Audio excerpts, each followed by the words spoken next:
Boa noite aí a todos e a todas. Vamos passar agora para o Fórum Global, né? No programa de hoje, para você que está vendo hoje, quarta-feira, excepcionalmente, né?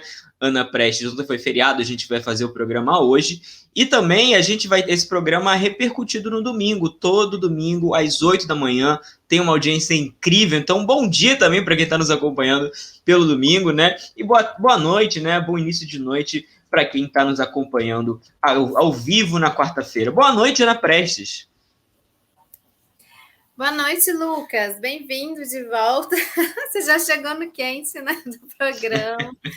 Mas realmente ontem a gente não conseguiu fazer o Fórum Global, estava um feriadão grandão aí, a gente esperou para hoje para poder trazer as últimas notícias, né? Notícias não muito boas que vêm aí, né, pelo mundo, que a gente vai abordar aqui hoje, principalmente com essa resistência, essa resiliência, né, de uma extrema-direita que está aparecendo aí em pesquisas eleitorais de eleições ainda distantes, né, como França e tudo mais, e de outras bem próximas, né, como a do Chile, que está aí daqui a pouco. Então, a gente vai comentar isso hoje por aqui, né?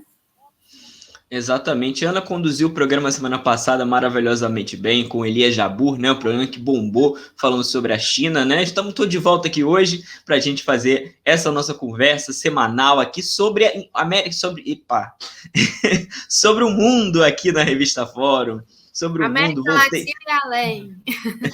É isso aí.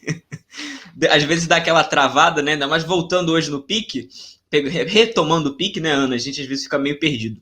Então hoje a gente tem esse nosso programa falando sobre o mundo. Vamos falar de América Latina, que a gente vai falar sobre o Chile, né? Como a Ana introduziu já. Teremos como nossa convidada a jornalista Natália Urban, que vai entrar já está entrando para participar conosco dessa conversa.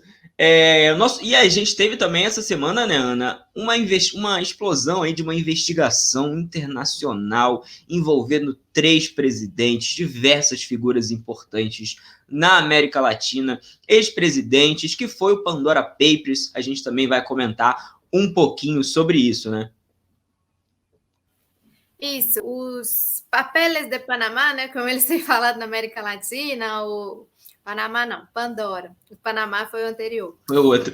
Mas o Pandora, papeles de Pandora, ou Pandora Papers, que esse pessoal do Consórcio Internacional do Jornalismo Investigativo, né, são jornalistas investigativos, eles levantaram mais de 11 milhões, acho que uns 12 milhões de documentos. São umas 300 pessoas, entre chefes de Estado, ex-chefes de Estados e outras pessoas, às vezes influentes em governos ou ministros, como a gente teve aqui, né, nossos ministros, membros de think tanks, que têm aí as suas offshores em paraísos, né, fiscais, suas contas, suas empresas, e que isso tem se misturado muito com a gestão do Estado, com o mando do Estado. Inclusive, a gente vai falar de eleição de Chile. Isso aí caiu como uma bomba também no processo eleitoral chileno, né? Principalmente para o Pinheira, que já estava bem mal, assim, né? De imagem que ele tem deixado, né? Nesse seu último governo, de popularidade. Então, nós vamos falar aí do Pandora Papers também, né? Acho que a Natália vai falar um pouquinho com a gente sobre isso também, né? Não só sobre a questão da extrema-direita. Agora, aqui na América Latina, onde foi mais impactado, assim, né? Brasil, com os nossos ministros aí, né, da Economia e o Banco Central, Roberto Campos Neto e Paulo Guedes, o Chile, que eu já falei, o Sebastião Pinheira, o Guilherme Lasso, do Equador, o Luiz Abinader, também, da República Dominicana, mas também, uma coisa que eu estava vendo, os cubanos deram muita ênfase, eu achei que aqui no Brasil não foi dada tanta ênfase, foi aquela Atlas Network, que é uma organização, um think tank, que você encontra vestígios da ação dela em todos esses processos de golpe, de ascensão das elites oligárquicas aqui, neoliberais do nosso continente ao poder. Também Paraguai, com Horácio Cartes, estava lembrando aqui, e Argentina, com o irmão do Maurício Macri, o Mariano Macri, e um assessor muito perto do Macri também, o Duran, não sei o que é Duran, que é o cara que também era assessor muito próximo do Macri. Eugênio Barba Durão, né, se eu não me engano, que foi uma figura marqueteiro, não é? Não é marqueteiro ele? Eu acho que sim, é um assessor de várias pau para toda a obra assim do Macri, braço direito ali do Macri para muitas ações. É. Bom, a Natália Urbano já está aqui conosco, quero chamá-la aqui para essa nossa conversa. Boa noite, Natália, muito obrigado por participar aqui conosco do Fórum Global. Boa noite, Lucas, boa noite, Ana, boa noite a todos que estão assistindo. É sempre um prazer estar aqui com vocês. Obrigada, Natália, muito bom estar contigo, sempre, sempre. Sempre, sempre. Olha, vamos então começar. Eu só queria fazer, Diga. Lucas, eu sei que vocês estavam falando dessa questão de offshore e foi interessante porque essa semana teve o debate presidencial lá no Chile e o Gabriel Boric mencionou que o José Cast, que é, né, o candidato da extrema-direita, ele já havia sido citado no Panama Papers, aí é o Panama Papers, e ele negou isso, e aí o Gabriel Boric no dia seguinte foi lá e publicou os documentos de que ele realmente tinha esse dinheiro em offshore. Então, né, a gente sabe que isso aí também é uma coisa assim, muito estranha, né? Porque assim, quem que se prejudicou de fato com esse Panama Papers no passado, né? Isso está ressurgindo agora, e há muitas pessoas que foram implicadas nesse Panama Papers. Nada aconteceu feijoada, né? Nada acontece feijoada. E aí foi o que aconteceu justamente com ele. Agora eles estão, né? Como isso foi mencionado, ele, né, trouxe isso à tona novamente, né? Então, assim, acho que é interessante também a gente ficar de olho, a gente ficar ligado, porque a gente sabe que no Equador eles estão falando em impeachment por conta da lei que passou em 2017, né? Que proíbe que candidatos e políticos tenham dinheiro no exterior. E né, a gente sabe que no Chile é chutar cachorro morto, né? Com todo o respeito que eu tenho aos cachorros, o meu tá aqui atrás, inclusive. Mas é meio que isso, porque o Piñera tá acabado, tanto é que o candidato dele, né, o Sichel, perdeu espaço totalmente para o Cast. Então agora a gente também tem esse quadro aí que talvez isso, por conta do Pandora Papers ser um assunto que está sendo muito discutido, talvez ele consiga, o Gabriel Boric consiga assim, abrir uma vantagem ainda maior em relação ao Cast por isso, mas tudo ainda no campo das ideias. Muito importante ele que é um personagem de hoje, né? Opa, fala aí, né? Desculpa. Não, depois a gente vai explorar mais essa figura. Acho que você ia falar isso do Cast, porque ele tem umas propostas assim surreais, né? Absurdas, tipo cavar um fosso para impedir imigração para o Chile, nesse nível, né?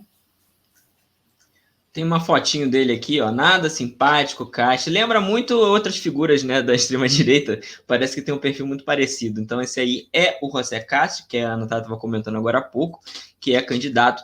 Eu queria comentar rapidinho, né, já que a Natália mencionou, lá no o Lasso, realmente, ele estava bombando, né? O Lasso estava com uma opinião pública bem favorável, né? Foi eleito há pouco tempo, estava com aprovação lá no alto. E aí veio esse escândalo e deu uma quebrada nele, né? A Assembleia Nacional Equatoriana formou comissão já estão realmente investigando essa história do Pandora Papers parece com bastante seriedade, né? Eu não sei se vocês estão acompanhando mais de perto como é que anda essa investigação no Equador, mas parece que estão levando a sério essa investigação contra o Guillermo Lasso no Equador. Aqui no Brasil não está tão sério, né? Mas lá parece que está bastante sério.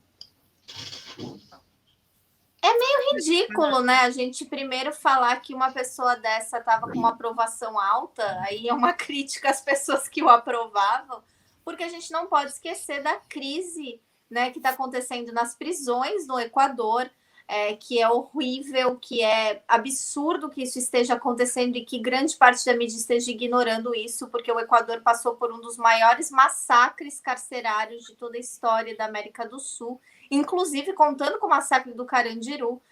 O Equador entrou, né, em estado de alerta por causa disso. Não é a primeira vez, a gente sabe que um pouco antes das eleições também já tinha acontecido esse mesmo problema dentro das prisões equatorianas, pelo mesmo motivo do que acontece no Brasil. Por que esses massacres acontecem? Por que existe um clima horrível nas prisões, além dos problemas óbvios, porque grande parte dos detentos do Equador estão lá sem sentença, então as prisões são super lotadas, porque a gente tem justamente sociedades punitivistas. Então, é muito absurdo que as pessoas que ele estava tivesse uma aprovação grande, porque a gente sabe que tem essa situação, uma crise humanitária, vamos dizer assim. A greve dos professores também é uma coisa que estava bem chocante no Equador, com professores que foram parar no hospital porque entraram em greve de fome, né, pedindo direitos, pedindo o mínimo de condições para trabalhar. Então, assim, a gente tem que começar a questionar por que esse tipo de figura se mantém no poder, não nem chega ao poder, mas como consegue se manter no poder, né? E eu acho que ele teve essa alta popularidade aí, que é próprio também de quem está assumindo o poder no primeiro momento, mas também por conta da vacinação, né? Eles foram bem efetivos, isso aí, ele foi bem efetivo na vacinação contra o Covid. E o Equador foi um dos países mais atingidos. Vocês lembram, né? Guayaquil, que a gente ficava acompanhando, horrorizado, né? As pessoas caídas no chão todo instante. Então, acho que ele teve esse intervalo aí, né? Mas o curioso é o seguinte: um pouquinho antes de estourarem aí o Pandora Papers, ele assinou mais um empréstimo bilionário com o FMI, vocês viram, indo no mesmo caminho aí do Macri, inclusive, né, com a Argentina, a situação que deixou, que levou Alberto Fernandes a falar na Assembleia Geral da ONU que é o deuticídio, né, o suicídio, né, pela dívida. E aí foi pego nesse Pandora Papers. Ele teve um momento que ele teve 14 offshores ao mesmo tempo, né, operando. E com uma relação muito estreita com os Estados Unidos, e não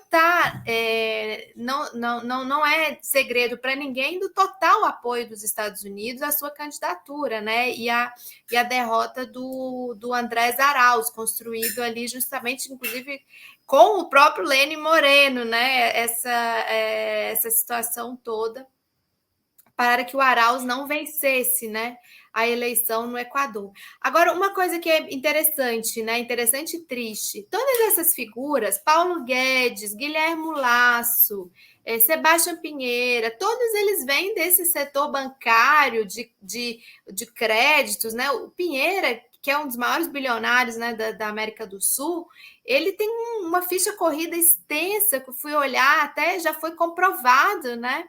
Várias coisas contra ele, já chegou a ser refugiado da polícia chilena por envolvimento em transações ilegais mesmo, né, com crédito bancário no passado, né? Tem uma década e pouco que o Pinheira está sendo investigado e consegue escapar, né? Daqui a pouco acho que a gente fala um pouco mais do Chile, né? Mas o Equador, o cruel e o paradoxal, né, é que quem criou a lei, né, que foi o governo Correia, para impedir que essas figuras chegassem à presidência, recebe em troca um lawfare, né, uma perseguição judicial, uma perseguição política, não pode pisar no Equador. Ou seja, o governo e o cara, né, que criaram uma legislação para que isso não acontecesse, não pode pisar no país. E é uma coisa absurda. Não, e eu, assim, fiquei bem surpresa das pessoas ficarem chocadas em relação ao Lasso, porque eu já tinha visto, inclusive na campanha eleitoral, que esse assunto tinha sido levantado do Lasso ter empresas em Miami, uma empresa de construção, se eu não me engano, e isso foi levantado na eleição também. Então, assim, gente, desculpa, você olhar para qualquer banqueiro, qualquer pessoa do setor financeiro, e você falar, nossa, que surpresa que essa pessoa tem dinheiro em offshore, pelo amor de Deus, né? É muita inocência. Ele foi presidente do Banco de Guayaquil, né? Ele vem aí desse lugar. Ele vem deste lugar. E são figuras que foram alçadas com um discurso anticorrupção, né? Que é o mais interessante de tudo isso, né? Toda essa estratégia midiática, inclusive, de formação de um discurso desses empresários, não, que são ricos. para que eles vão roubar, né? E você vê o Pandora Papers mais uma vez expondo o que toda hora acontece, né? A gente falou do Panama Papers porque foi recente, né? O Panama Papers não foi tão antigo assim. Teve um impacto muito baixo, né? Como a Natália comentou, mas mostra aí esses laços. Acho que o Macri estava no Panama Papers, não estava? Sim, o Macri estava. Tem uns 5 anos, não tem, Panama Papers? Pelo que eu me lembro. Acho que tem uns 5 anos. Deixa eu conferir aqui. Porque foi ele. E não teve muitas consequências para o Macri, né? Tava lá presidente, lindo, bonito, e em 2000. Não, peraí. Foi 2016 o Panama Papers. Foi 2016. Da Mossack Fonseca. Então a gente tem uma nova explosão de paraísos fiscais, né? De offshores, e a situação parece que vai dar no mesmo, né? Se a gente tiver de fato alguma reação mais séria do Assembleia Nacional do Equador, ou se tiver do Chile, mas enfim, do Chile o Pinheiro já está saindo, né? Já tá, não vai conseguir, provavelmente tem chance até de não conseguir emplacar uma pessoa no segundo turno, que a gente vai comentar daqui a pouquinho, que o Sichel não deve para o segundo turno, e por causa dessa emergência do CAST. Inclusive o Rogério Tomás mandou um videozinho para a gente sobre isso. Eu já coloco, então, esse vídeo, ou vocês querem acrescentar alguma coisa antes da gente entrar, de fato, nessa história do CAST? Acho que era legal ver o vídeo, né, do Rogério, porque aí traz dados que ele está lá mais pertinho que nós. Faltam menos de 6 semanas para as eleições gerais do Chile e as pesquisas apontam um crescimento bastante vigoroso da extrema-direita, que é representada pelo José Antônio Cast, um ex-deputado do Chile, amigo de Bolsonaro, admirador de Donald Trump e alguém que reivindica, que defende até hoje publicamente o legado do ditador Augusto Pinochet. A disputa ainda é liderada pelo candidato da Frente Ampla, a lista Aprova Dignidade, o jovem deputado Gabriel Boric, mas a sua situação não é das melhores. Ele está apenas com 21% na última pesquisa mais recente e aparece logo atrás o Cast com 18%. Na sequência vem a candidata democrata cristã. Em terceiro lugar vem a senadora Jasna Provost, que é ligada à coalizão que foi a antiga concertação, né? A coalizão que tem o Partido Socialista e o Partido Democrata Cristão, que é a legenda da senadora Jasna Provost, que está com 13% na última pesquisa. Ela deu uma subida leve. E em quarto lugar vem o candidato do governo, Sebastián Sichel. O Sichel se esperava muito mais dele e ele começou inclusive a disputa a partir de julho. Em segundo lugar, muita gente acreditava que o segundo turno estava certo entre o Boric e o Sichel. Isso parece que não vai acontecer. Há poucas semanas da eleição, a aprovação do Sebastián Pinheiro também derrete e hoje ele tem apenas 15% de aprovação da população, contra 79% de desaprovação. Como se fosse pouco, o Pinheira ainda está enfrentando um processo político da oposição por conta das revelações surgidas na série de reportagens Pandora Papers. Pinheira é um dos homens mais ricos do Chile, fez a sua fortuna, boa parte dela, durante a ditadura, e foi flagrado usando paraísos fiscais para depositar, para evadir boa parte da sua fortuna que deveria ser taxada no Chile. E aí o presidente sendo flagrado nesse tipo de prática é algo realmente muito ruim. Vamos ver como é que vai ser, mas realmente a disputa está aberta e muito fragmentada e imprevisível. Ô, Lucas, eu posso só comentar uma coisa com vocês que eu acho sobre essa questão do Pandora Papers. Toda hora eu falo Panama Papers. É que eu acho que, até para as pessoas que acompanham a gente, assim, não é só uma questão, não é que é só, isso também não é só, isso não é pouco, de você evadir, né, o recurso, não pagar imposto. Tem uma coisa ainda mais grave que eles fazem com esses paraísos fiscais. Eu estava vendo aqui nas Ilhas Virgens Britânicas, por exemplo, né, no Caribe, né? eles ficam trocando nome de empresa e titularidade de empresa. Por exemplo, foi descoberto que o Pinheira era filho, era esposa, cada hora era um, para ir enganando, né, o sistema, a Receita, sei lá como é o nome do sistema ali no Chile, para, por exemplo, a operação dessa mineradora do Minga, né, se eu não me engano o nome, ali numa região super sensível, ambientalmente sensível, né?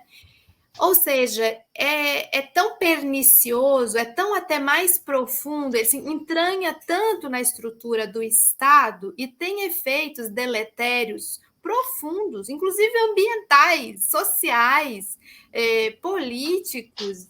É como... Outro dia eu vi uma expressão que eu não lembro o nome, mas como se fosse uma gestão paralela de Estado, é uma forma de burlar regras nacionais para você, porque é como aqui no Brasil, você quer fazer um empreendimento, alguma coisa, você vai ter que enfrentar um licenciamento ambiental, um licenciamento social, não sei o que, não sei o que. Então, eles usam para isso. É um absurdo completo. Não, e não só isso, ficou, né? A investigação mostrou que ele usou do poder que ele tinha, né? Influência política que ele tinha, para que a área onde a mineradora, onde ele tinha a maioria, ele e a família dele tinham, eles eram os acionistas majoritários, não fosse categorizada como área de proteção ambiental e as ações valorizassem e ele pudesse fazer justamente essa negociação ganhando mais, né? Essa negociação que ele fez através da offshore. Então, quer dizer, corrupção, né, gente? Que nome que a gente dá para isso? E é curioso, né, que de uma certa maneira parece que se normalizou isso, né? Muita gente, estourou o escândalo de offshores, super normal, diversas lideranças políticas globais, né, com offshores, como se fosse uma coisa super normal, como se não tivesse nada de errado. Eu não sei se vocês acompanharam, mas no Twitter tinha muita gente dizendo, mas não quer dizer que ele ganhou dinheiro, mas não é só ganhar ou não dinheiro com isso, né? Quando estavam falando do Guedes. É toda uma estrutura que se monta e que você está realmente agindo, como a Ana colocou, paralelo ao Estado, né? E usando informações privilegiadas que muitas vezes só você tem, porque você está naquele lugar, naquele posto, né? Ou seja, tudo, é tráfico de influência, é tudo de pior que pode ter, corrupção total, né? Porque você favorecimento de empresas e tudo mais. Olha, eu queria puxar aqui a notícia do Pinheira, que o Rogério comentou. A oposição do Chile apresenta acusação constitucional contra Pinheira pelos papeles de Pandora. E a pesquisa também, que o Rogério comentou, como a gente pode ver aí, temos aí o Boric na liderança ainda. Ele no segundo turno aparece com vantagem também, aparece vencendo, é o candidato da Frente Ampla do Partido Comunista, né? Foi eleito aí umas prévias, foram bastante disputadas. E a gente tem aí o Cassi já em segundo lugar com 25% dos votos. Provolce aparece com 18%. O Sichel tem só 14%, realmente teve uma queda abrupta. O candidato oficialista dos partidos de direita mais tradicionais. Então aí a gente vê essa queda muito grande dessa candidatura. A gente tem logo atrás aí outras candidaturas também na disputa. Mas essas são as 4 principais que a gente pode dizer aí. E parece que o cenário coloca um Boric e Cassi, né? Como a Natália comentou, os debates presidenciais já está sendo praticamente polarizado entre esses dois, né? Não, exatamente isso que a Ana falou da questão da imigração, além de ser uma estratégia, a gente sabe, da extrema-direita pura, de quem que é a imigração mais que eles estão reclamando no Chile, que a gente tem que lembrar do episódio que aconteceu recentemente no norte do Chile, onde, né, imigrantes venezuelanos tiveram seus pertences queimados, né, foram arrodeados, né, pelos cidadãos, por uma multidão furiosa, né, e muitas dessas pessoas que foram vítimas disso voltaram para a Venezuela. O governo venezuelano fretou um voo para essas pessoas. Então, quer dizer, aonde a gente vê esses episódios acontecerem? No Brasil, né? Que a gente sabe que aconteceu isso em Roraima, 2018, um pouco antes da eleição do Bolsonaro, e também na Colômbia, que agora, né, o governo venezuelano vai denunciar na ONU, né, o governo colombiano pela morte de 2 adolescentes, né, que foram assassinados no meio da rua lá na região de Santander, norte de Santander. Então, quer dizer, são esses governantes de extrema-direita da América do Sul, eles ficam instigando ódio contra esses migrantes venezuelanos, migrantes econômicos venezuelanos, que a gente sabe que a maioria deles está em uma situação paupérrima, e a gente sabe o porquê que muitos venezuelanos estão numa situação paupérrima. Esses governantes, eles não diferem, né, o povo do governo Maduro, das intrigas políticas, das diferenças de posicionamento político entre o povo e o governo do Nicolás Maduro, e o povo que acaba pagando o pato, porque, assim, na Colômbia, mais de 3 mil imigrantes venezuelanos foram assassinados desde de 2015. Então, quer dizer, olha isso, gente. É absurdo que isso esteja acontecendo, que as pessoas não estejam falando isso.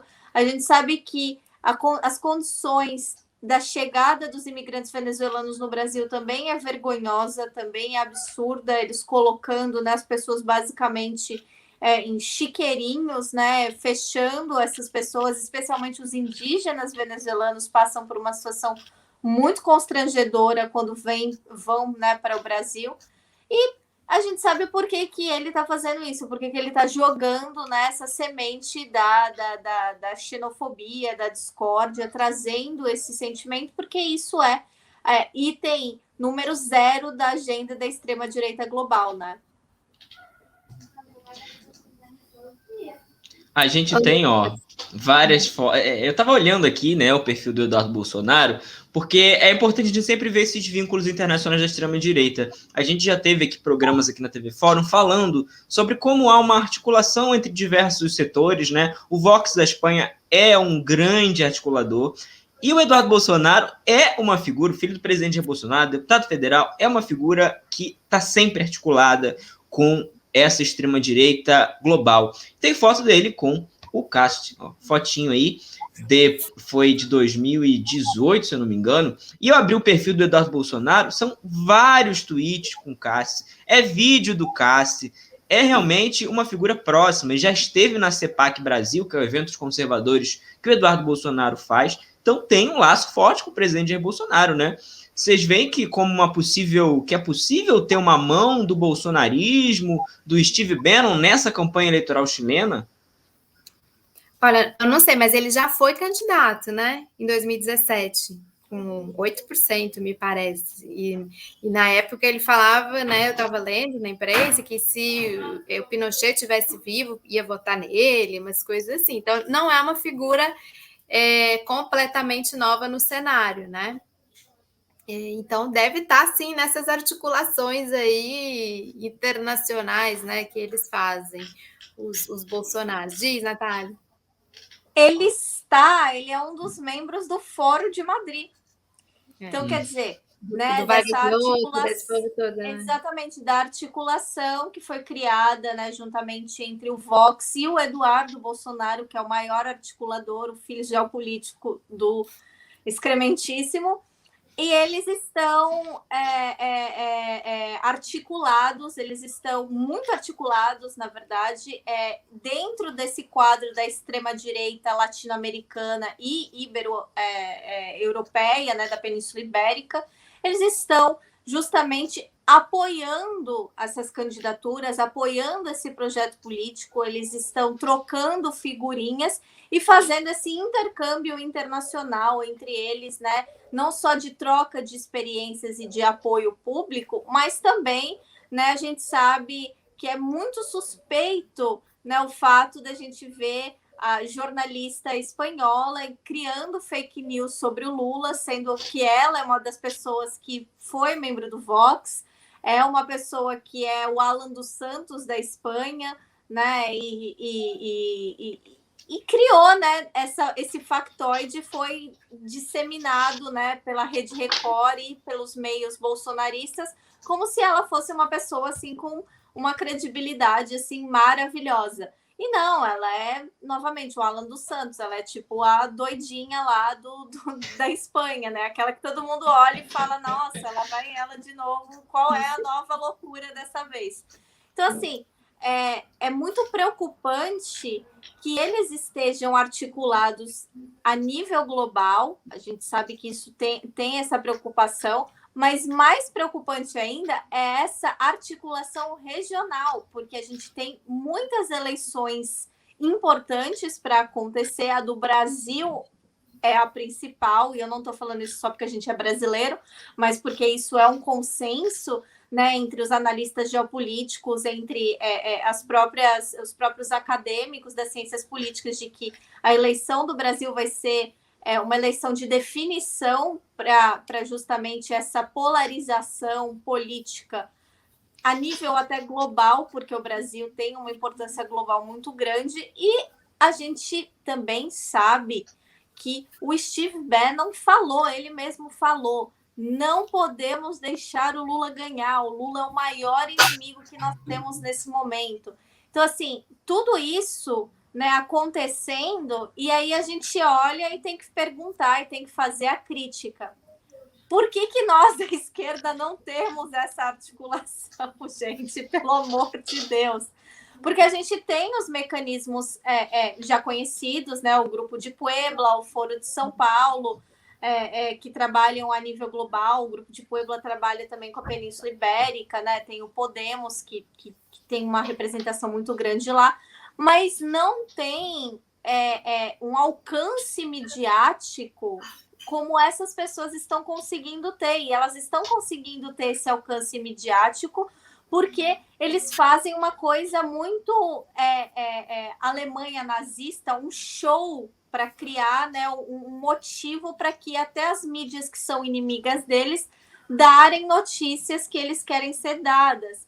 Então, assim... Natália, dizem que esse caixa é bom no TikTok. Diz que o TikTok dele tá bombando no Chile. Sim, era exatamente isso que eu ia falar. Ele é ótimo no TikTok. Ele tem uma presença em mídia digital muito maior do que o Gabriel tem lá no Chile, inclusive. Quem tinha maior, a gente sabe, o Radui tinha uma presença maior em rede social, etc. Mas assim, é assustadora a velocidade que isso está acontecendo, porque eles estão radicalizando ainda mais. Se a gente achou que as eleições de 2018 no Brasil foram problemáticas, essas de 2022 vão ser mais ainda, porque o discurso está ficando cada vez mais radicalizado. Então não tem essa, o Bolsonaro vai moderar, o Bolsonaro... Não vai, gente.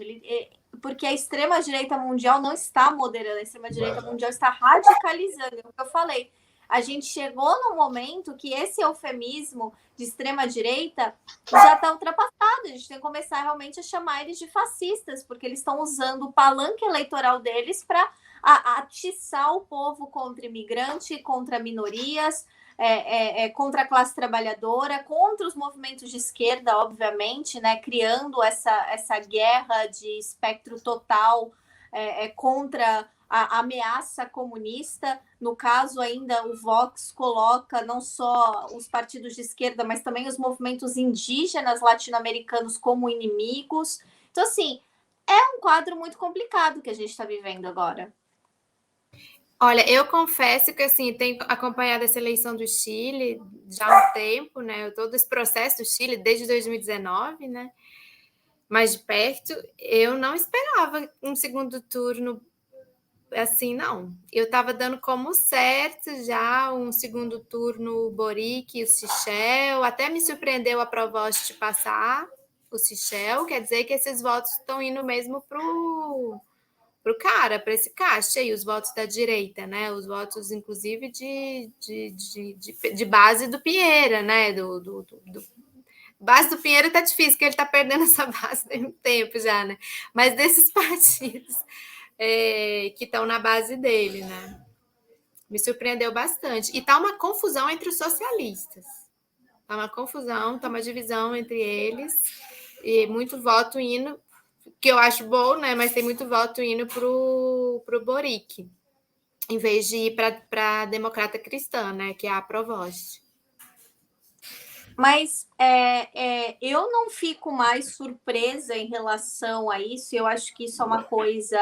não é uma crítica a você, mas eu acho que é uma crítica geral, assim, não uma crítica, é um aviso que depois das eleições do Equador, onde o Andrés Arauz, né, a revolução, representando a Revolução Cidadã, já entrou nas eleições com 38%, acho que de intenções de voto, era mais de 35%, eu lembro disso, e perdeu, né? Então, assim, a gente não pode mais entrar nas eleições, isso eu já digo isso como um aviso também ao Brasil, achando que é jogo vencido, porque tudo pode mudar. A gente ainda sabe que no Chile ainda tem um problema seríssimo, porque quem vai decidir essa eleição são os indecisos, porque existe... São quase 30%, né? Exatamente. Esse dado que você tem? São quase 30% indecisos nesse momento? 27%? Porque a gente sabe que existe um descrédito, e aí a gente tem, né, as questões históricas do Chile, depois de anos de ditadura, de falta de educação política, etc., de muitas pessoas de se envolverem, né, no debate político. Então, essas pessoas, porque também o voto lá é facultativo, não é obrigatório. Então, assim, a gente, além de ter que fazer, né, essas pessoas votarem, né, a esquerda tem que encantar essas pessoas para que o voto ainda seja deles. Então, é um trabalho dobrado para o pessoal de lá. Ô, Natália, e sabe o que mais me impressiona? A velocidade. É muito rápido. Sabe? E parece assim um rastilho de pólvora mesmo. Daqui a pouco acho que a gente vai falar um pouquinho da França. É muito rápido como essas figuras emergem, né? Eu acho que tem a ver com a rapidez também de você viralizar nas redes. É todo um sistema muito diferente do que eram as eleições há um tempo atrás, né, Lucas? Eu estou escrevendo, né, um artigo para Jacobin Brasil sobre o Vox, e eu comecei a ler a história do Vox, e o Vox, eles surgiram, assim, explodiram no mesmo ano de fundação, basicamente, do partido, em 2018. Quer dizer, eles surgiram em 2018 e eles são o terceiro maior partido da Espanha. Eles estão presentes em quase todas as comunidades. Então, quer dizer, assim, essa questão da extrema-direita, você tem duas opções, né? Falando assim a nível global. Ou você tem conservadores tradicionais que vão pegar essas pautas da extrema-direita para si, e aí os novos partidos de extrema-direita vão morrer, como foi o caso aqui no Reino Unido, né? Que os Tories acabaram pegando essas pautas e para eles, e aí tem uma direita tradicional com pautas fundamentalistas, o que também é muito complicado. Mas, ou então eles vão assim subir que nem rojão. Você piscou, eles vão estar na mídia, eles vão estar na presidência, como foi o caso do Brasil, né? Então, assim, eles têm um projeto de ascensão muito bem estruturado. E é um projeto de ascensão, assim, que mais pessoas deveriam parar, mais pessoas acadêmicas realmente que estudam isso, e estudar justamente esses métodos de ascensão deles.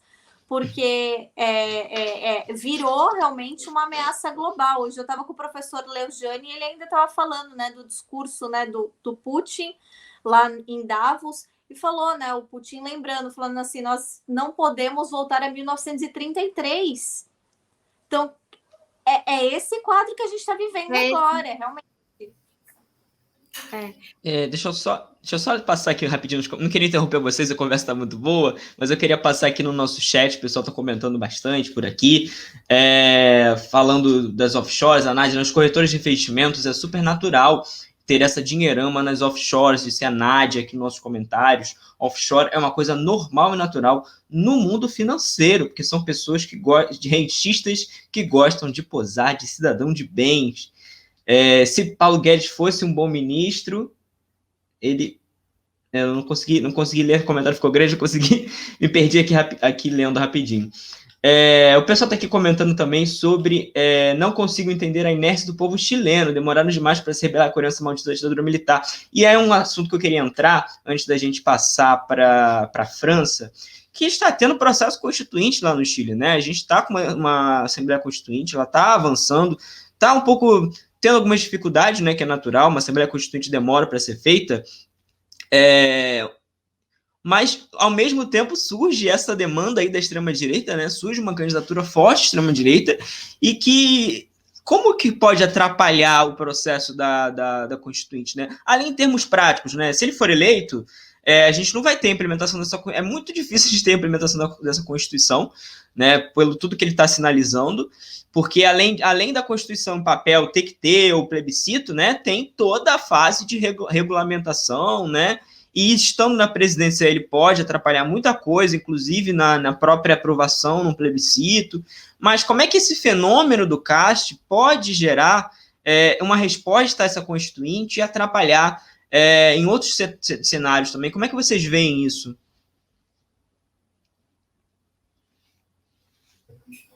Que aí, Natália, eu acho assim que o Lucas ele resumiu, é um paradoxo.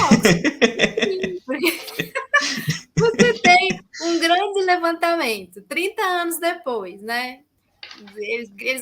Eles pulavam e cantavam e gritavam 1 milhão, né, na praça, ali no centro, na Praça Dignidade Estendida, né?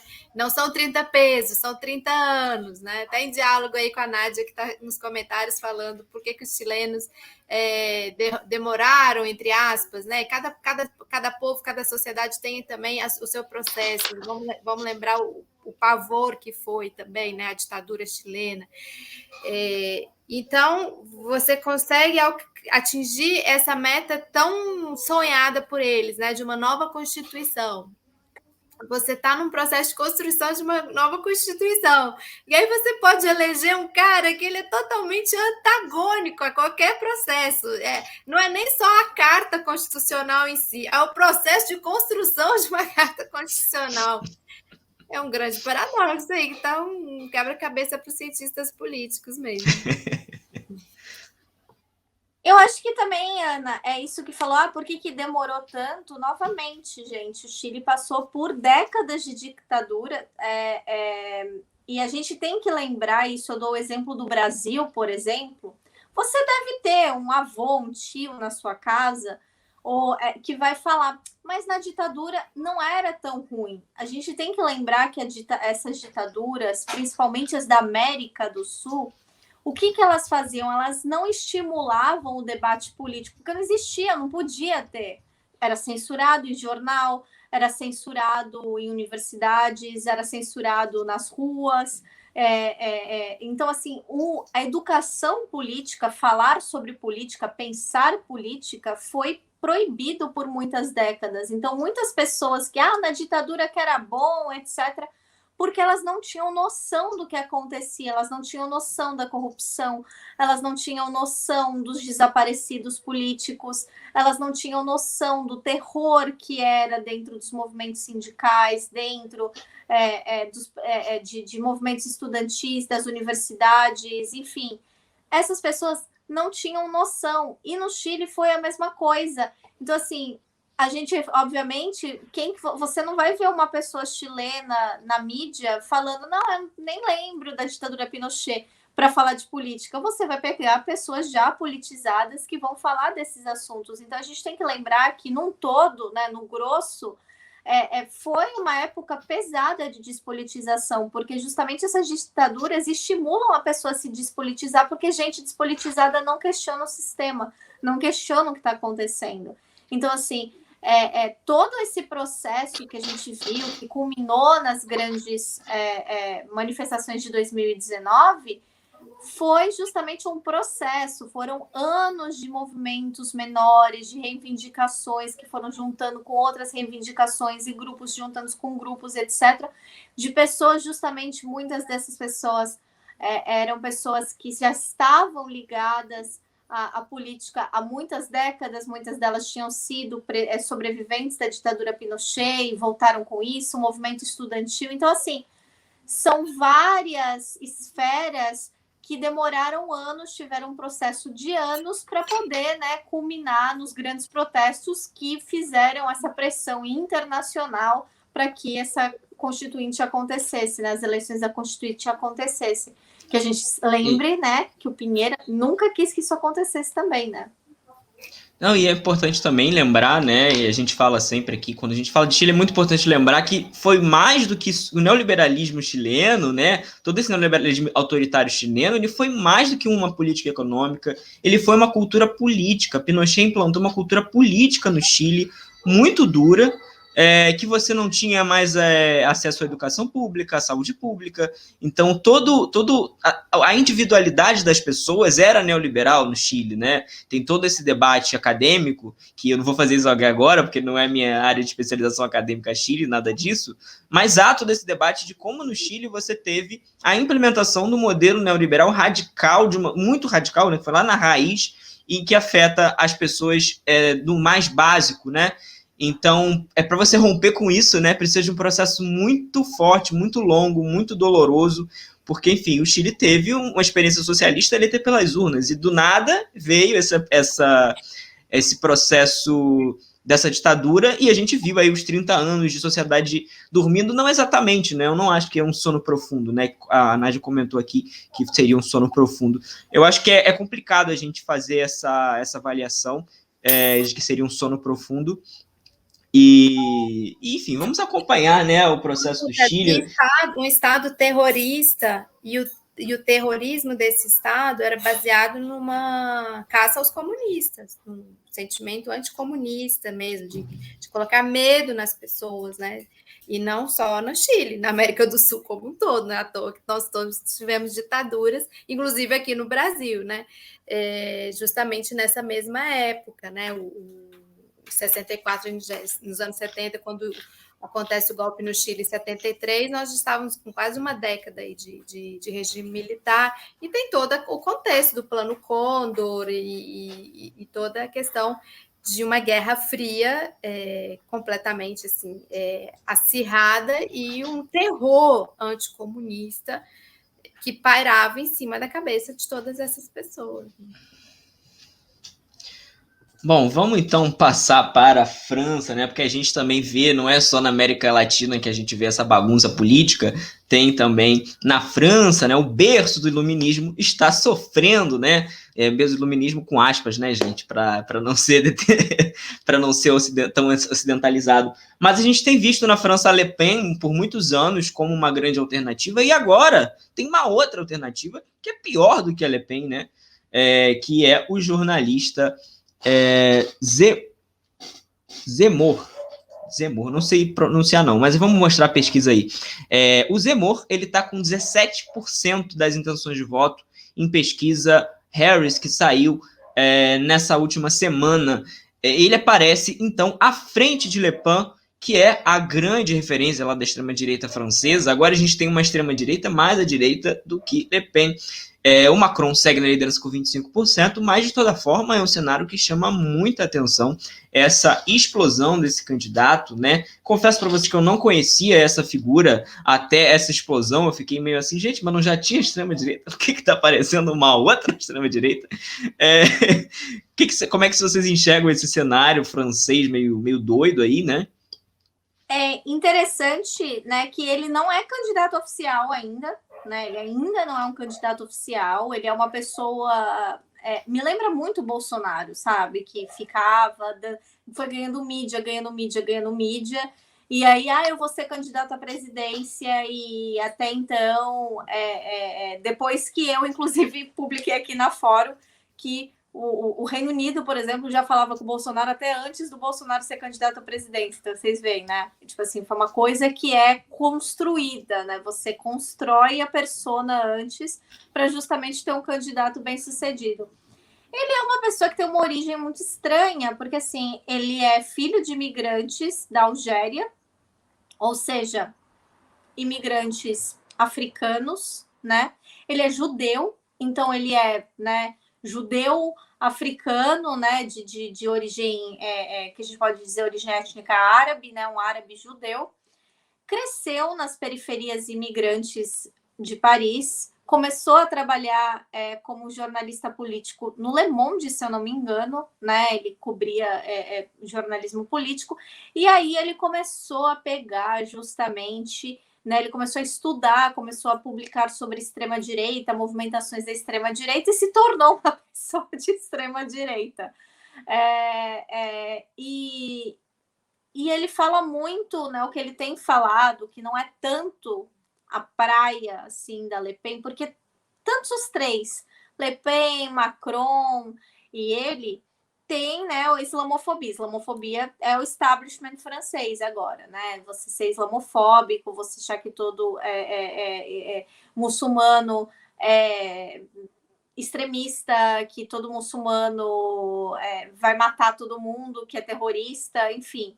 Né? A gente sabe das perseguições que o Macron tem feito já no governo dele contra a comunidade muçulmana, principalmente as mulheres muçulmanas na França, que são seríssimas e são terríveis. E o Zemmour, ele vai um nível a mais disso. O que ele vai nesse nível a mais? Ele chega a falar, ele chega a querer, inclusive, reintroduzir uma lei que tem mais de 2 séculos proibindo pessoas de registrar filhos na França com nomes que não sejam francófonos. Gente, que absurdo isso! Assim, é esse o nível de loucura. Assim como o Vox, assim como a AfD, ele também tem essa coisa da guerra cultural, do Ocidente contra o Oriente, trazendo muito esse aspecto, basicamente, de cruzadas, né? Um clima de cruzadas para o cenário político.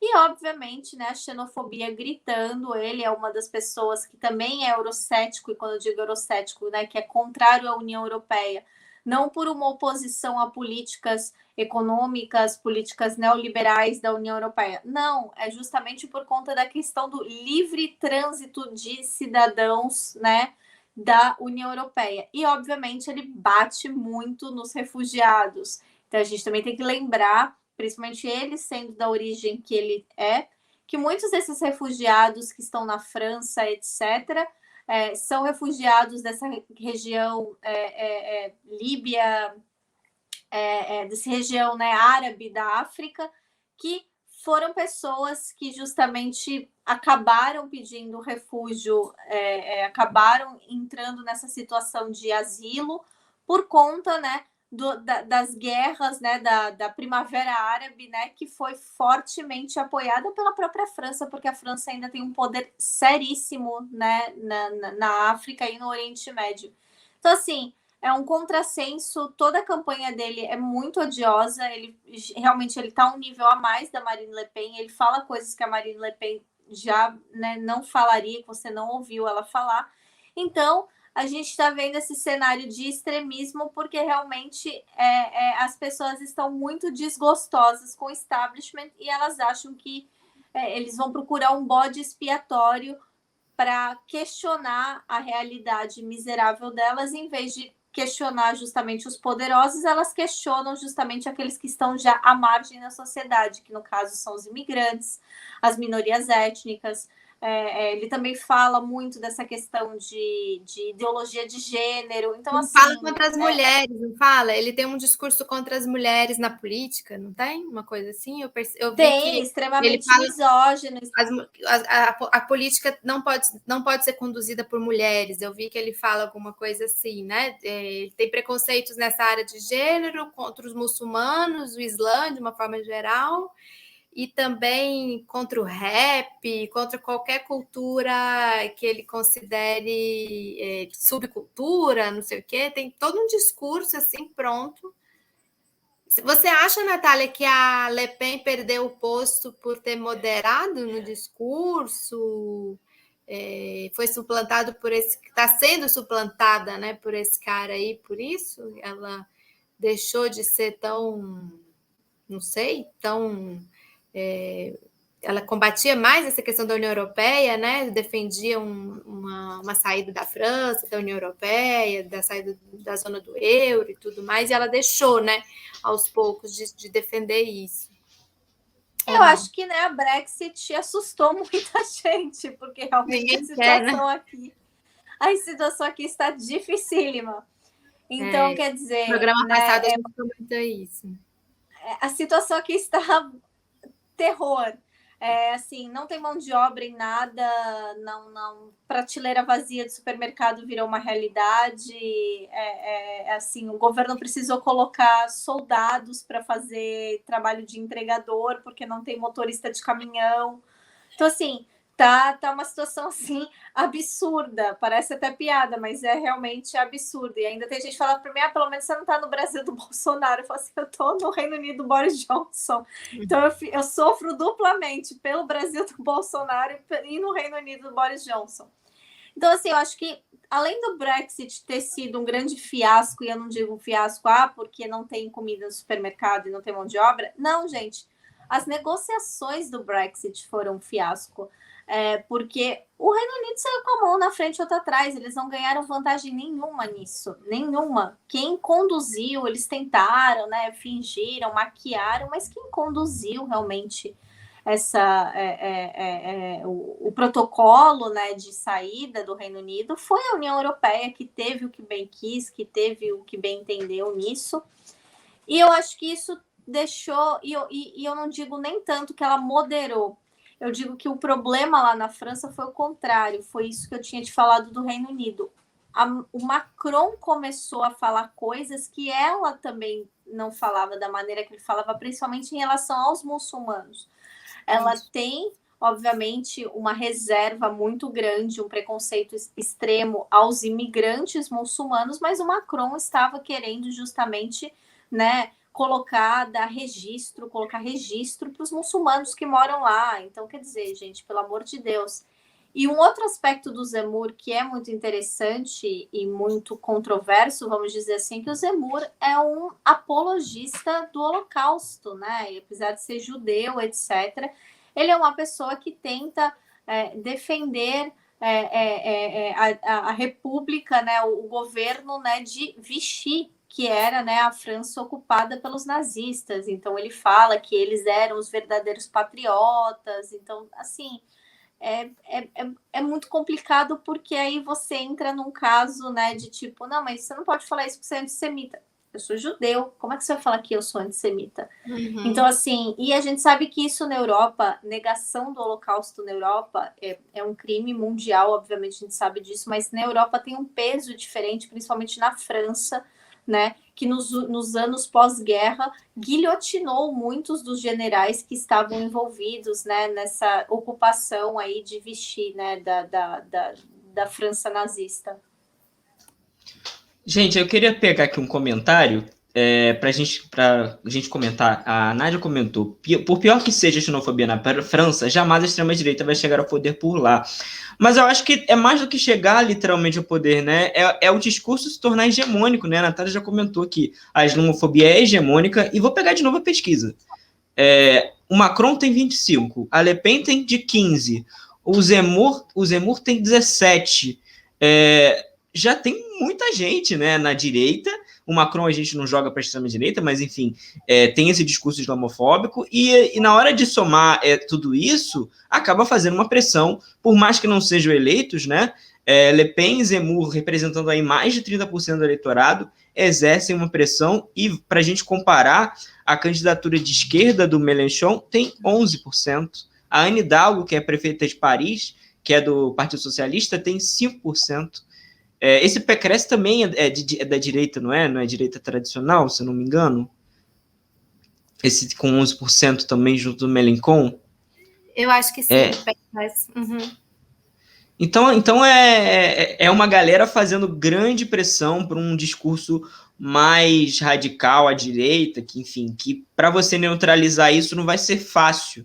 Por mais que não ganhe, não chegue ao poder de fato, vai eleger deputado, vai ter congressista, né? Vai fazer projeto de lei, pode não ser aprovado, mas já é uma coisa muito importante. Mas aí eu pergunto, não há chance de ser eleito, não há chance da extrema-direita ganhar na França? Esse mundo tá tão doido que eu acho que tudo tem chance. É aquela coisa, né? O Macron, porque assim, cada um desses candidatos, vamos dizer assim, vamos dividir por espectros. Cada um desses espectros está falando sobre a área que eles têm mais domínio.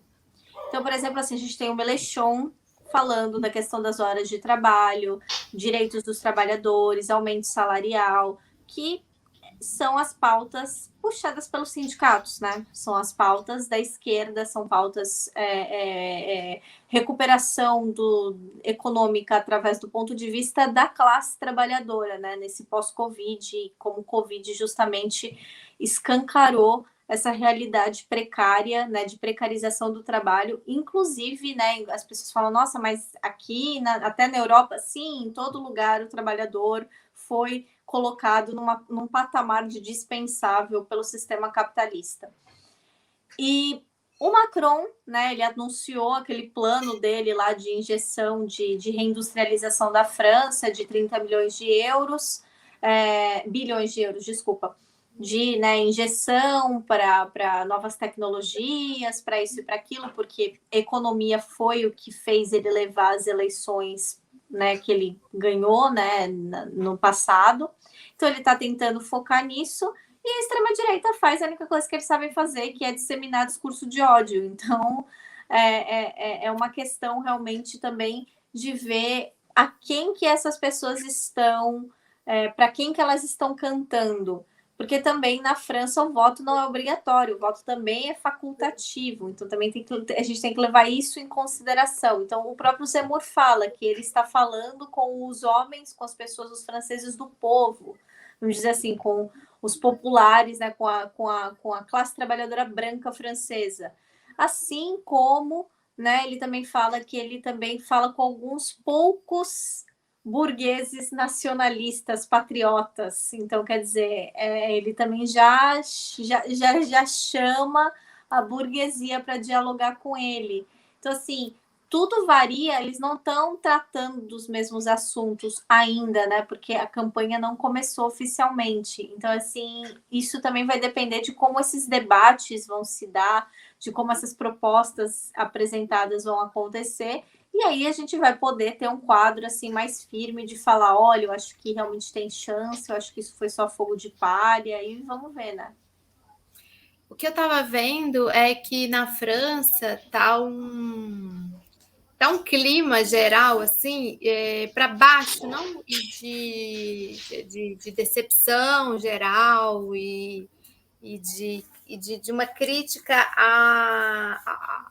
ao rumo do país como um todo, que eu acho que extrapola um pouco, inclusive, até o governo Macron, né? Isso cria um clima muito ruim, né, para as eleições, assim, nesse sentido. Gente, a gente já tá... Tá caótica. Não, é que a gente já tá com o nosso horário aqui estourando, e eu queria fazer um paralelo disso que a Natália falou agora há pouco, da Le Pen mais moderada, a Natália no comentário, de uma Le Pen mais moderada, a emergência de outra figura. Isso me lembra o cenário do Peru, que a gente teve várias Keikos Fujimoris no primeiro turno, né? Foi um cenário super pulverizado, né? A gente não está vendo a mesma coisa na França, mas a gente tem vários candidatos aí com 10, 11%, né? Difícil o Macron cair desses 35 dele, difícil emergir, tem essa diferença, mas é interessante que a Keiko Fujimori foi a mais moderada entre a extrema-direita, né, no Peru, entre essas figuras, e acabou indo para o segundo turno. Perdeu por pouco, né, mas acabou perdendo. E falando de Peru, eu queria comentar brevemente aqui, o pessoal sempre me cobra para falar sobre como é que está o cenário no Peru, queria comentar rapidinho que a gente teve uma renovação no gabinete presidencial do Peru, que foi a demissão do Guido Bexido e a assunção da ex-presidenta do Congresso, que é da Frente Ampla, para esse novo posto, né, o posto de primeiro... É como se fosse um primeiro-ministro do Peru. Ela chegou a essa posição. Agora fugiu o nome dela, estava com ele aqui aberto. Eu sei que é Marta. Eu sei que o primeiro nome dela é Marta, eu não gravei o segundo nome Isso, dela. Marta Vasques. Obrigado, Ana. A Marta Vasques assumiu essa posição. Muita gente tem falado, né, o Pedro Castilho está capitulando, vai virar um Ollanta Humala 2. É possível, né? A gente sabe que essas coisas são possíveis, mas me pareceu nessa composição de gabinete que a gente tem no Peru um grande problema, né? Que chegou ao poder um partido que não tem estrutura, que não tem legado, que não tem base grande social para sustentar. Você não tem um grande partido que está junto do Pedro Castilho para o que deve né? Você tem uma bancada de congressistas, mas você não tem um amplo espectro, nada que te dê uma sustentação muito forte. E não tem quadros técnicos tradicionais também, né? Você olha para o Peru Livre, você não tem nenhuma grande figura que vai ajudar no diálogo político, você não tem uma grande figura que vai construir aprovações de coisas, não só dizendo, fazer governo de coalizão, né? Vi muita gente criticando isso, dizendo que não tem que fazer governo de coalizão, enfim. Mas você precisa, no mínimo, ter um diálogo político qualificado, né? Até para dialogar com as bases. Enfim, é muito difícil falar de Peru, porque o povo nas redes sociais já começa a bater bastante. Então, houve essa renovação de gabinete e há, de fato, um deslocamento do Pedro Castillo para além do Peru Livre, que é um partido com muitas controvérsias. A gente, durante toda a eleição, na TV Fora, a gente falou sobre as controvérsias do Pedro Castillo, do Peru Livre.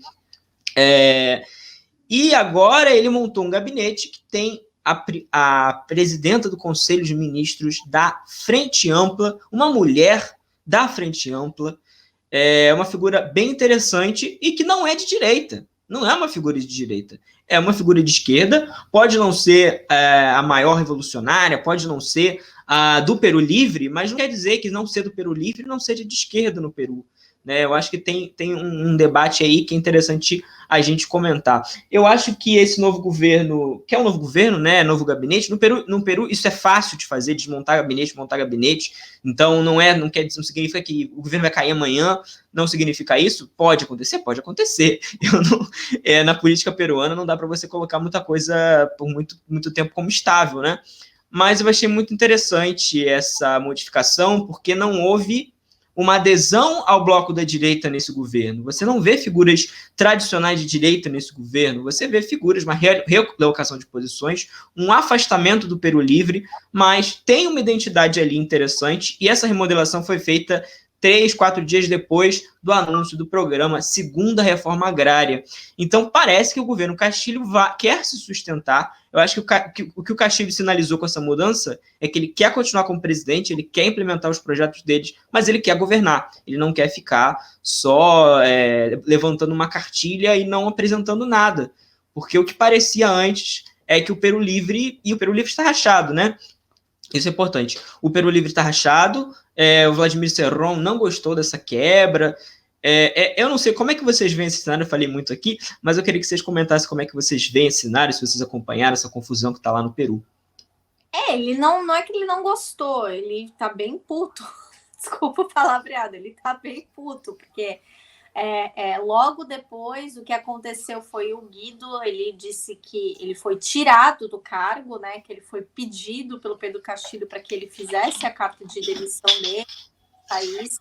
Ele foi empurrado para fora do governo, e o Peru Livre alega que o Pedro Castillo empurrou, né? Ele está tirando eles do governo, está traindo os eleitores deles, porque disseram que eles não votaram, né? Segundo a nota oficial, os nossos eleitores votaram no projeto do Peru Livre, não no projeto da Frente Ampla. E o Vladimir Cerrón é uma pessoa que está sendo extremamente atacada, ele também tem processos que ele está respondendo. E eu acredito que um dos motivos dele estar tão, assim, puto com essa situação é porque isso já meio que mostrou um afastamento do Pedro Castillo em relação a ele. Então ele sabe que se forem atrás dele legalmente falando, o Pedro Castillo não vai proteger. Então, assim, desde que o Pedro Castillo assumiu, a mídia peruana atacou mais o Cerrón do que atacou ele. Então, assim, tiveram fake news até envolvendo a mãe dele, a família dele, porque o irmão dele, né, o Valdemar, também é do partido, também é do Peru Livre. Então, assim, é um quadro muito complicado, porque justamente os meus contatos lá no Peru, que são contatos pessoal, assim, da esquerda marxista-leninista tradicional, já estão falando, é um governo caviar, é um outro Lenin Moreno. Então, assim, a galera já está assim, tipo, o pessoal da esquerda mais tradicional não está feliz com isso. Estão falando, inclusive, que ele vai se vender para se manter no poder, porque sabe que se continuasse, ele ia ter menos chance de cair do que se ele continuasse com a agenda radical do Peru Livre. Então, assim, foi, pelo menos os comentários que as pessoas têm feito, né, que os movimentos, né, têm feito em relação a isso. É isso. Inclusive, o irmão do Vladimir Cerrón, acho que é Valdemar Cerrón, ele é o líder do Peru Libre na Assembleia, né, no parlamento. Inclusive, ele que deu a entrevista mais raivosa, né, logo que estourou essa situação. Eu acho que vocês já falaram, assim, ele fez uma opção pela governabilidade. Ele colocou a Marta Vázquez para liderar o Conselho de Ministros, né, liderar o governo, os ministros. Ela demonstrou uma certa capacidade, porque ela pegou a presidência do Congresso no meio daquela confusão, né, depois do impeachment do Vizcarra, aí assumiu o Merino, o golpe do Merino, Caio Merino, assumiu o Sagasti, e eu diria que ela e o Sagasti garantiram as eleições e a posse, que não acho que seja menor aí nesse processo peruano, que foi muito confuso. Então, ele pegou... A gente sempre fica querendo saber quem são os conselheiros do rei, né? Quem está ali no ouvido dele, né? Acho que a gente vai descobrir ainda. Mas seja quem for, está fazendo um pacto pela governabilidade. Vamos ver para que agenda vai levar isso, né? É isso aí. Então vamos ficar de olho aí nesse governo Pedro Castillo, novo governo Pedro Castillo, né? Pode mudar muita coisa a partir de agora. Então, gente, eu queria agradecer muito a nossa audiência. Vocês têm mais alguma coisa para acrescentar? Acho que eu não tinha mais alguma pauta, não tinha? Ai, gente, não, acho que não. Tem tanta coisa rolando. Tem o Bolsonaro acusado em Haia pela sexta vez. Tem um monte de confusão aí nessa área, meio ambiental também, mas eu acho que a gente pode guardar para os próximos, à medida que a gente vai chegando perto de Glasgow aí. Tá tendo a COP15 na China, tá tendo muita coisa. É isso aí, então eu queria agradecer muito a nossa audiência, queria agradecer muito a Natália Urbano, nossa convidada aqui hoje, que está aqui sempre conosco, batendo esse papo, sempre muito bom, internacional. Agradecer a Ana Prestes também, e se não dê, Ana, se quiser, Natália, se quiser fazer um comentário final aí sobre esse programa, né, dar um alô para a galera, e dizer onde podemos te assistir. Em muitos lugares podemos assistir Natália Urbano, então deixe sua dica aí de onde podemos assisti-la. Meu nome é Natália Urbano, mas deveria ser trabalho, né? Porque eu estou essa semana substituindo o querido Zé Reinaldo lá no Bom Dia 247, todos os dias de manhã, a partir das 7 horas da manhã, estou lá fazendo os comentários internacionais. Vocês podem me assistir às segundas-feiras, às 10 da manhã, lá no Brasil 247, com o Brian Mier, no Globalistas. Vocês podem me assistir na sexta-feira, às 10 da manhã, com o Veias Abertas, onde eu sempre recebo vários convidados para falar sobre temas latino-americanos. E vocês podem me assistir nos sábados, às 5 horas, deixa eu só ver, 5 horas da tarde, porque fuso horário aqui, justamente com o meu colega Carlos Ortmann, correspondente de Portugal, no Europa 247. Então, vocês podem me assistir em vários lugares, vocês já devem estar de saco cheio de mim. Tem gente que já falou, Natália, a gente liga, né, no canal, tá cancelado. Falei assim, gente, desculpa, é workaholic, capricorniana. Muito bom, é sempre um prazer, um privilégio ter você aqui. Vamos te chamar sempre. É isso, simbora, né, Lucas? Semana que vem estamos aí de volta. É isso aí, boa noite a todos e a todas, bom dia a todos e a todas que assistem a gente no domingo, né? Nossa audiência aí de domingo. Não esqueça de deixar o like no nosso canal, de curtir, de se inscrever, enfim, tudo isso que é muito importante para a mídia independente. Boa noite a todos e a todas.